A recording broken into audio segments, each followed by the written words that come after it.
What you're about to see happened. 21 nations gathered this week to write a peace, a battleship, once a flagship, gone under in the night. A Congress that gavelled itself home after 7 months of work. This is the week just past, not a story about it, the week itself. Good evening, neighbors. It's Sunday, August the 4th, 1946, here in Maple Falls. The corn's shoulder high east of town, the canneries are running late shifts on tomatoes, and the fairground bleachers are going up for August. Tonight, the peace conference opened in Paris. Washington put the atom into civilian hands, and there's plenty to say about your grocery bill. We'll get you the ball games, the weather, and a full turn around the square before Walt takes over with the music program. Here's the week, and it opens with a question nobody in Paris has answered yet. Monday afternoon, the biggest gathering of nations since Versailles sat down in Paris to write the peace.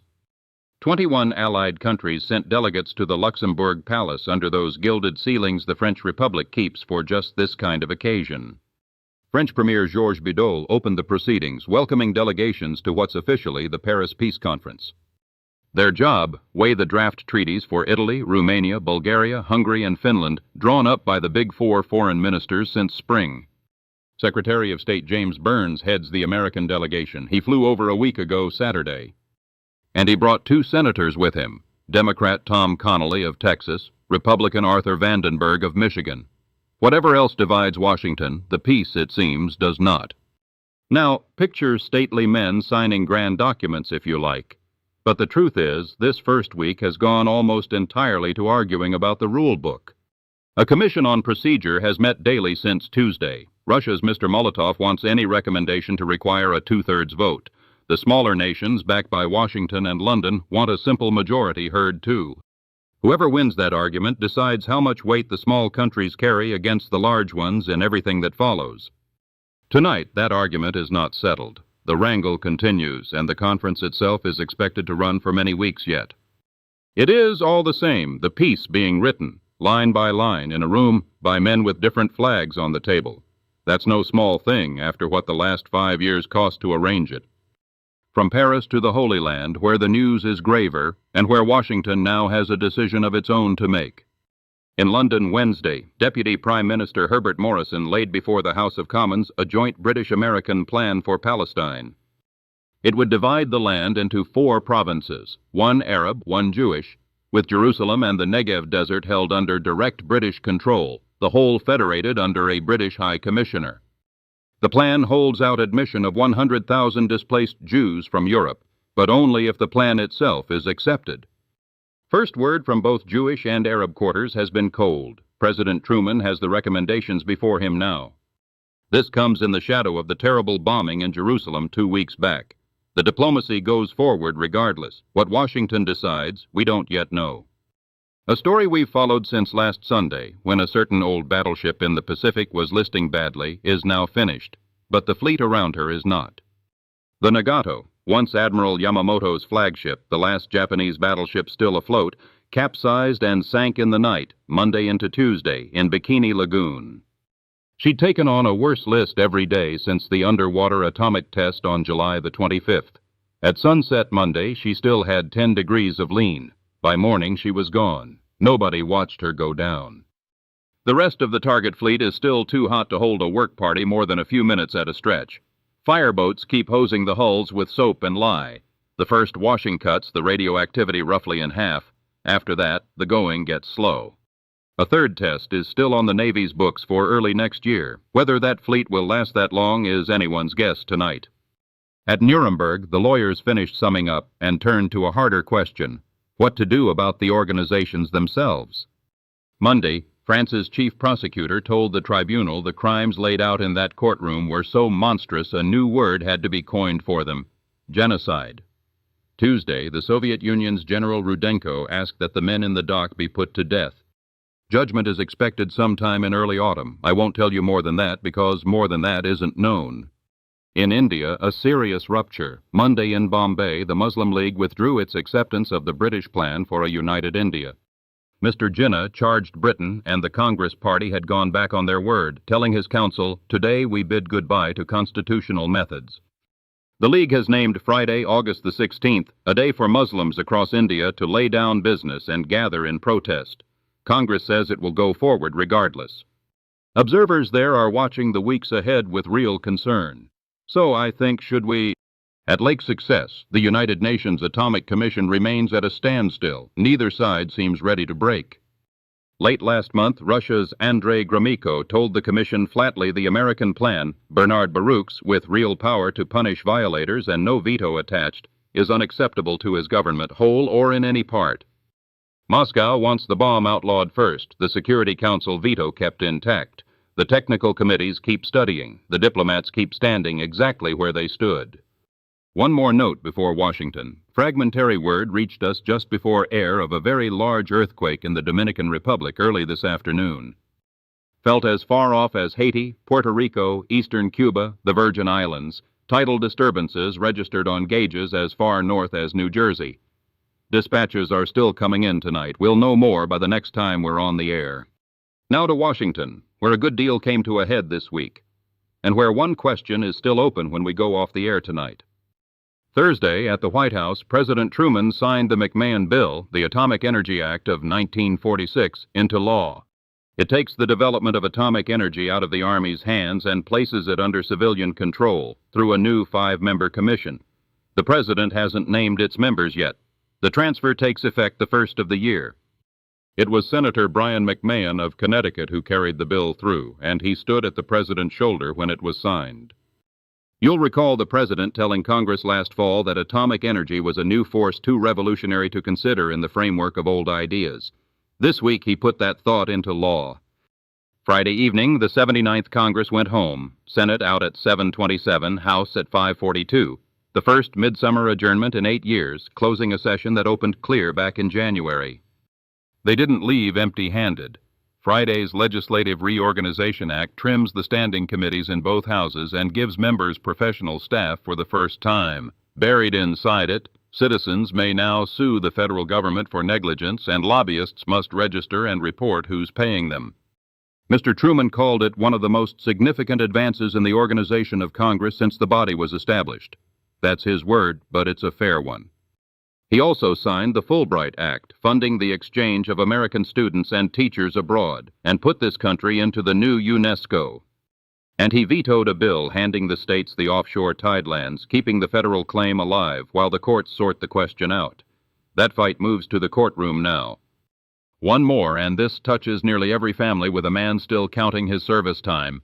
Congress finished the terminal leave pay bill this week. Back pay, mostly in 5-year bonds, for furlough time enlisted men earned overseas but never took. Officers were paid for unused leave already. Now the enlisted man will be too. The bill is on its way to the President's desk tonight, awaiting only his signature. A somber note now, and I'll give it to you plainly. In Walton County, Georgia, federal agents are at work investigating the deaths of 4 Negro citizens, 2 husbands and 2 wives, one of the men, a veteran of the Pacific War, shot to death by a mob near the Moores Ford Bridge on July the 25th. Attorney General Tom Clark says the President has ordered the full weight of the Justice Department into the case. Georgia's governor has posted $10,000 in rewards. No arrests have been announced. Now the news that touches your kitchen directly, and the answer to it isn't in yet either. You'll recall price controls lapsed for 25 days at the end of June. The President's new price law snapped rent and price ceilings back to their old June 30th levels the moment he signed it. He said wholesale prices on basic goods had jumped something like 25% in those 25 days, about as much as in the 3 years before it. He signed with reluctance, he said, calling it the best Congress would give him. Here's what matters at your table. Meat, poultry, eggs, milk, and grains are free of ceilings for now. A new 3-man price decontrol board has to decide by August the 20th whether those ceilings go back on. That board was confirmed just this week. Roy Thompson of the Federal Land Bank in New Orleans as chairman, Washington banker Daniel Bell, and of local interest George Meade, the paper manufacturer up in Dayton, an Ohio man with a hand on your grocery bill now. What that means for you tonight: livestock prices hit record highs at the terminal markets this July, retail beef right behind them. Food prices as a whole rose better than 13% in the single month after controls lapsed. The butcher's case is full again. It's your pocketbook that's come up short. I stopped by Dot's Diner Friday, and Dot had chalked a new figure under the meatloaf special. She just shook her head about it, same as everybody else at that counter.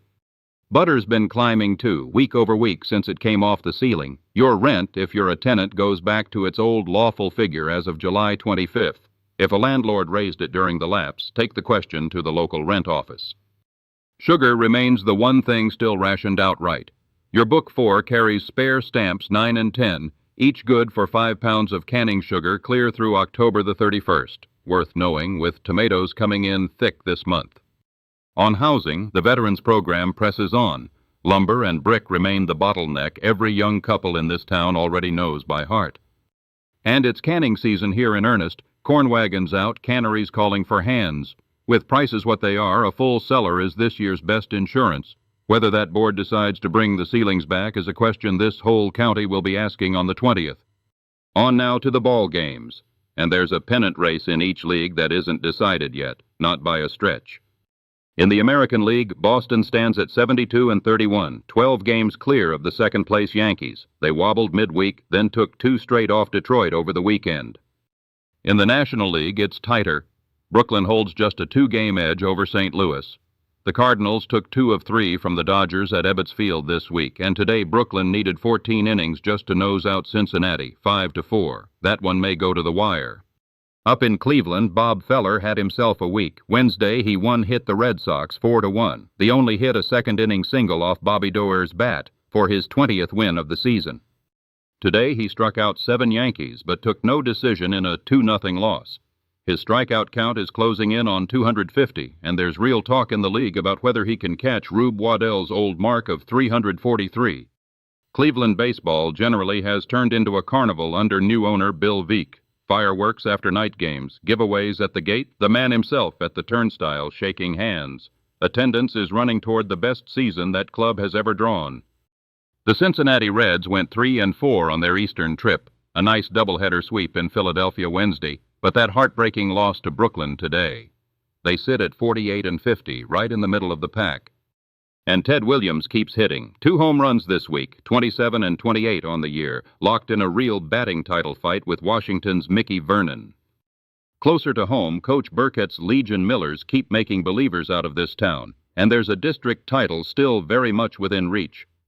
Half this roster is boys whose older brothers wore the same uniform back in 1941, the last year this club had a real shot at it. Sergeant Johnny Marsh has been out at the Diamond most evenings throwing batting practice, not on the roster himself, just a man who can't quite stay away from a good ball club.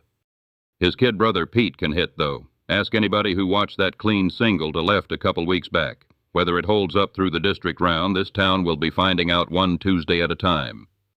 The weather now. Nationally, it's been quiet. No tropical storms anywhere in the Atlantic, Caribbean, or Gulf since that blow ashore in the Carolinas back on the 5th of July. Down in Wilmington, North Carolina, July closed as the second wettest month that station has ever recorded, better than 19 inches, enough to ruin a good share of the tobacco crop. Washington and the seaboard spent the week under gray skies and passing showers, mild for August. Out in the middle of the country, it's held seasonably hot. St. Louis and Chicago both touching the low 90s most days, broken by a few thunder showers. As for right here, warm and fair the next day or two, a chance of evening showers by midweek. That's about as far as I'll commit myself, and about as far as the Bureau will commit itself either. Now, around the square. And there's one particular evening on a certain porch I want to leave you with. Out at the Marsh place east of town, Harlan Marsh has taken to sitting on that porch most evenings with the radio going in the front room window, listening for his boy Pete's name. This week, more than once, he got to hear it. Johnny Marsh and Alice Purdy's wedding still holds for late September at First Methodist. That hasn't moved an inch. What has this town still talking is that neither the rooms on Elm Street nor the spare room at Alice's aunt's have quite worked out. They're in exactly the boat half the young couples in this country are in right now, hunting a place to call their own, patient rather than lucky so far. The council took up that same question this week in a different form, whether to open the old fairground barracks for temporary housing. Mayor Guthrie's still for it, a few square merchants still grumbling. No vote yet. It carries forward again. Over at Drummond Tool and Die, the retooling from fuses to hand tools grinds along. Old man Drummond keeps promising the 400 men on that floor there'll be no layoffs. I'll tell you plainly. Most of them are watching the order books just as closely as they're listening to him. And a happier note. Vera Hale's latest record is spinning in the city clubs and right here on WMPQ before it's even reached the Five and Dime downtown. Her mother's scrapbook, I hear, is getting to be a two-hand job to lift. A wedding still waiting on a roof. A ball club still chasing a title. A hometown voice still climbing. Come back next Sunday and I expect I'll have an answer to at least one of those for you. That's the news. Stick with us. Walt Denderby and the WMPQ music program are coming right up. From the second floor above the furniture store, take care of each other, neighbors, and keep your porch light burning. I'll see you Sunday. That's the week. This is Ray Colton, WMPQ, Maple Falls. Good night.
Evening, Maple Falls. Ray hands it to me every Sunday like it's nothing. And every Sunday I get the better half of the job.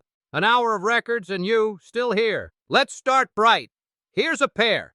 The house orchestra flings the night wide open with Liberty Bell fanfare, then strolls it right down Main Street with Barbershop on Main Street.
That's every 4th of July this band ever played, folded into one barbershop tune right behind it.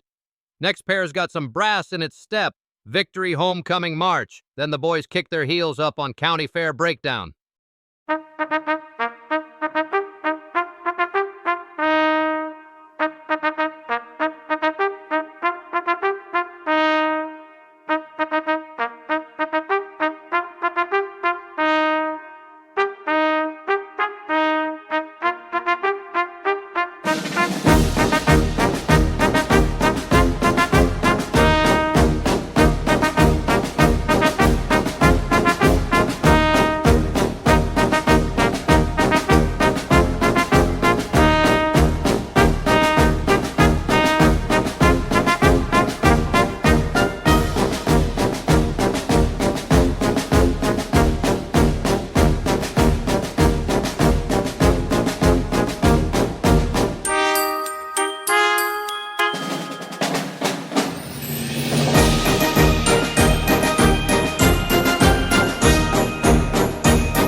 I don't know a soul in this town who can sit still through that breakdown. Let's ease off some now.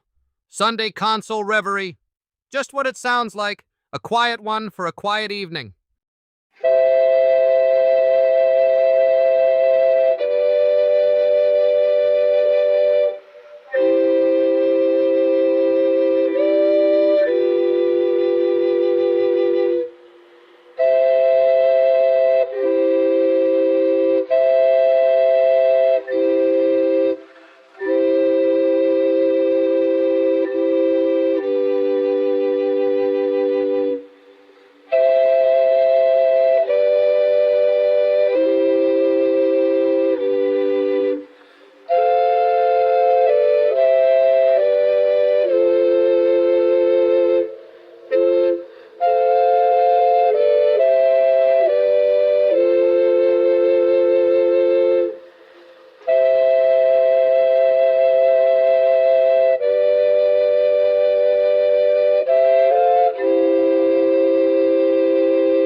Lovely, isn't it?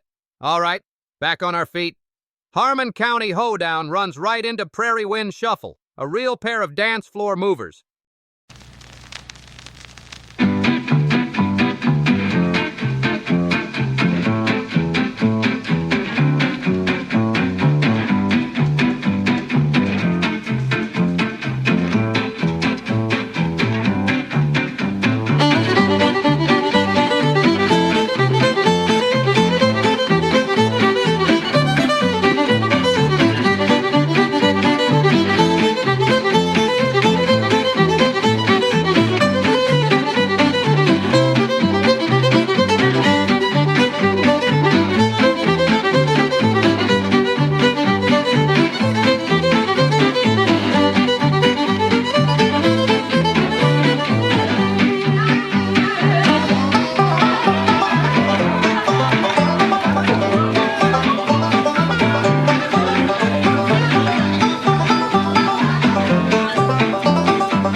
Here's one I'm downright fond of.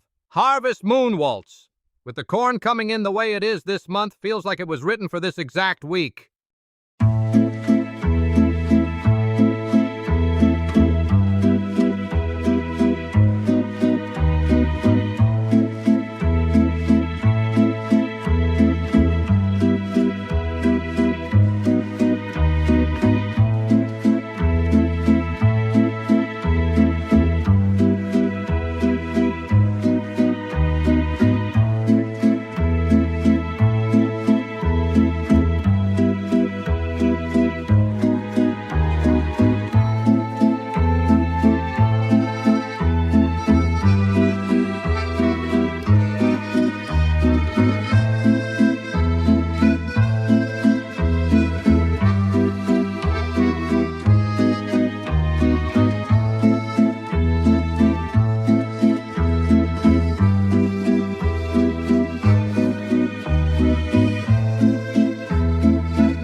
Here's a pair close to a lot of hearts in this town. Letters from overseas first, and riding right along with it, the courthouse stomp picks the mood back up.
That Stomp always gets somebody dancing in their own kitchen.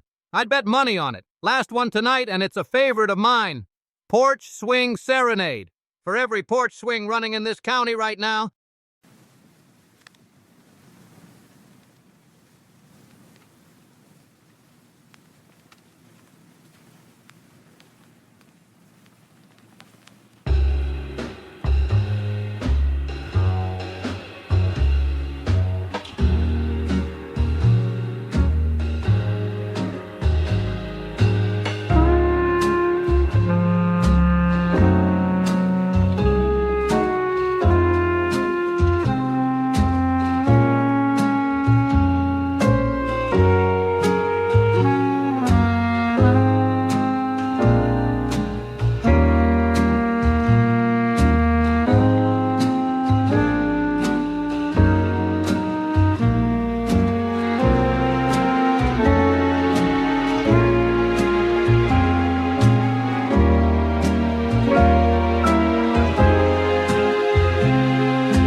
that's the music program for another Sunday. Thank you for sitting with me a while. Good night, Maple Falls. And now, as WMPQ leaves the air, our national anthem.